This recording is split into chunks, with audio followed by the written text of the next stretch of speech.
para la primera Navidad y cumpleaños de mi hija, en su primer año de tratamiento, ella se sentía un poco mal, eso fue en el 2023, ella se sentía mal en todo su cumpleaños. Bueno, acaba de destacar que ella cumple el 23, un día antes de Navidad. Uno va llamando, uno va diciendo cómo se siente la niña y esto, yo llamo al hospital, pero me decían mientras no tenga fiebre no hace falta que vengan. Entonces estuvimos como que en ese trayecto de esperar a que le diera fiebre. Y como en la madrugada, como eso de las 3 de la madrugada, nos tocó ir de emergencia desde la casa hasta el hospital, ya en la mañana del 24. Cuando llegamos al hospital le hicieron un cultivo, le hicieron sus respectivos exámenes. Es bastante nervioso el caos que ocurre porque todo pasa muy rápido. Y bueno, sus defensas en cero. Esto sucede con el tratamiento, las defensas bajan, todo baja. Y nos tuvieron que llevar a una habitación porque ahí se quedó, ahí nos quedamos hasta casi Navidad. Mi hija pasa su parte de su cumpleaños porque en realidad siempre se sintió mal y Navidad allá, pero ellos se preocuparon por darnos un pequeño árbol de Navidad, por darnos unas decoraciones para la habitación, para que sintamos un poquito de Navidad en medio de todo. Me encanta porque siempre están preparados para todo. En la mañana del 24 de diciembre, efectivamente Santa Claus encontró a mi hija, supo que estaba hospitalizada, le llevó todas sus cosas allá, todos sus juguetes y, y las enfermeras y las doctoras hicieron todo como divertido. Y bueno, igual nuestra familia nos fue a visitar, estuvo un rato con nosotros y luego estuvieron acá en casa. Lo que quiero decir es que en medio de todo lo que estábamos pasando, lo malo no fue tan malo. A veces nos hundimos nosotros mismos en nuestros mismos pensamientos, pensando que todo es malo, que todo lo que puede llegar a ser malo te pasa y que todas las cosas que pueden tener una probabilidad de que sean peor, se ponen peor. Te vas hundiendo, te vas como hundiendo en un pequeño hueco de ver todo malo, todo triste, todo en medio de este proceso, en medio del valle de sombra.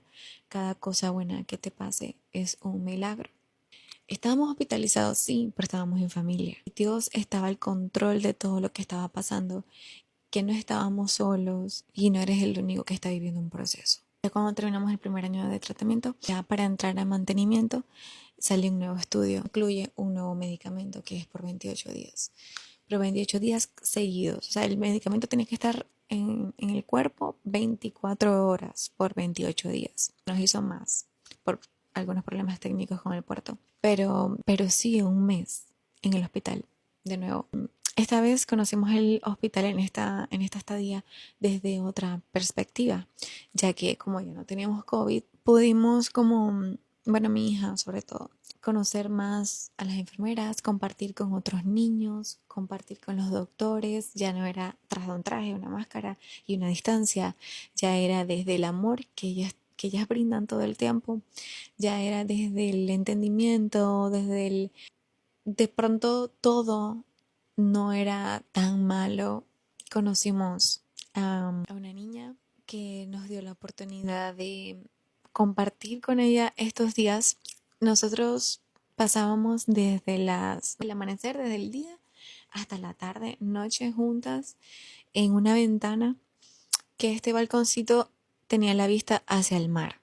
A ella le encantaba ver el mar y lo llamábamos el rincón feliz porque siempre hacíamos actividades para que ella se sintiera mejor o hacíamos cosas o simplemente compartíamos. Nos acompañábamos. Nosotros duramos un mes, ella duró ahí 4 meses, pero ese mes que pudimos estar ahí en medio de todo, pudimos compartir, pudimos darle amor y de eso se trata, ¿no? De repartir el peso, alivia la carga. Y que ahí estábamos compartiendo, viviendo experiencias, conociendo a las enfermeras.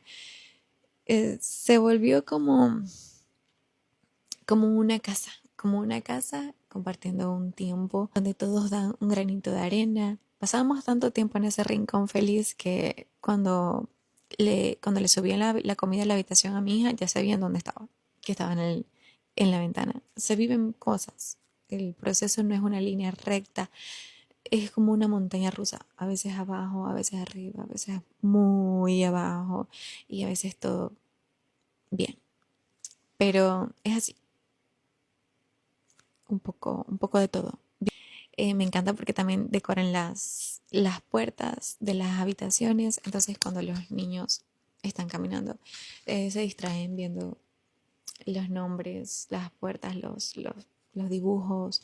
A veces se colocaban unas encuestas, entonces, eh, ¿qué prefieres más, los perritos o los gatos? Y se iban colocando las rayitas. Entonces, siempre son pequeños detalles que te hacen sentir mejor. Conocimos personas hermosas que se volvieron parte de de nuestro camino y conocer el hospital desde otra perspectiva, desde a los doctores desde un poco menos de miedo, desde un poco menos de lejanía y aunque parezca loco, fue bonito. Alcanza el mantenimiento, la gloria de Dios. Comenzó mi hija a recibir quimioterapia cada 3 meses y se empezó como a recuperar. Se empezó a sentir mejor, ya las quimioterapias no eran tan constantes, las punciones lumbares, las visitas al hospital eran más cortas. Todo empezó como a aligerarse. Yo no lo podía creer. Yo recuerdo que porque igual íbamos todos los meses.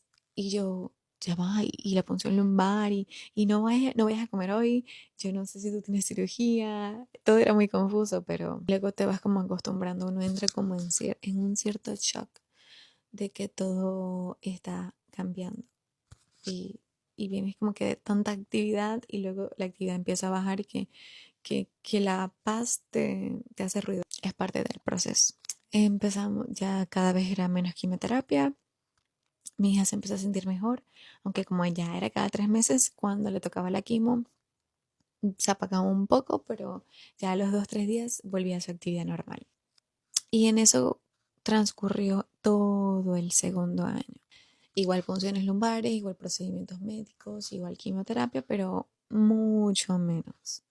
Avanzamos paso a paso, todo fue de ganancia, gracias a Dios. Igual había veces que se sentía mal, que tenía sus dolores de pierna, igual tenía que guardar como que su reposo, su cuidado, sus precauciones y todavía no iba a la escuela. Eso fue todo el 2025. Y a principios del 2026, ya ya va. Que en esta parte del segundo año, les hablo del 2025, ocurrió algo. Conozco a una mamá en la fundación y le intento explicar que el diagnóstico de mi hija, o sea, es el mismo, pero el de mi hija era células T. Entonces yo busco entre los papeles y saco el diagnóstico y le tomo una foto para enviárselo a esta mamá. Y yo me detengo a leerlo y cuando veo en este papel decía células B. Y yo, no creo, quizás se llama así y ya. Bueno, en uno de esos procedimientos que tuvo mi hija, yo veo nosotros tenemos una aplicación que es donde están todos los resultados de los exámenes, que es donde está todo. Y en la aplicación yo miro diagnóstico antes del procedimiento. Cuando entro decía células B. Y yo ya pa. Y yo dije, yo me tengo que quitar esta duda del cuerpo. Yo esperé hasta la siguiente consulta. Fuimos a la siguiente consulta, o sea, el próximo mes, el mes que le seguía, y yo hablé con los doctores y le digo, tengo una inquietud. A mí me dijeron a principios de año del tratamiento, perdón, que el diagnóstico de mi hija era células T. De hecho, recibí una llamada específicamente para que ellos me dijeran que era células T, que el tratamiento tenía que empezar lo antes posible, porque era un diagnóstico agresivo y bueno, en fin. Y bueno, yo entré en pánico, me puse mal, pero yo dije, no importa, esto es parte del testimonio. Y en eso se convirtió, porque miren lo que pasó. Le consulto a la doctora y le digo, le muestro el resultado del examen y le digo, no, porque me sale así, esto, aquello, el otro. Y ella me dice, no, ella no entendía. Y yo, bueno, en conclusión, ¿cuál es el diagnóstico de mi hija?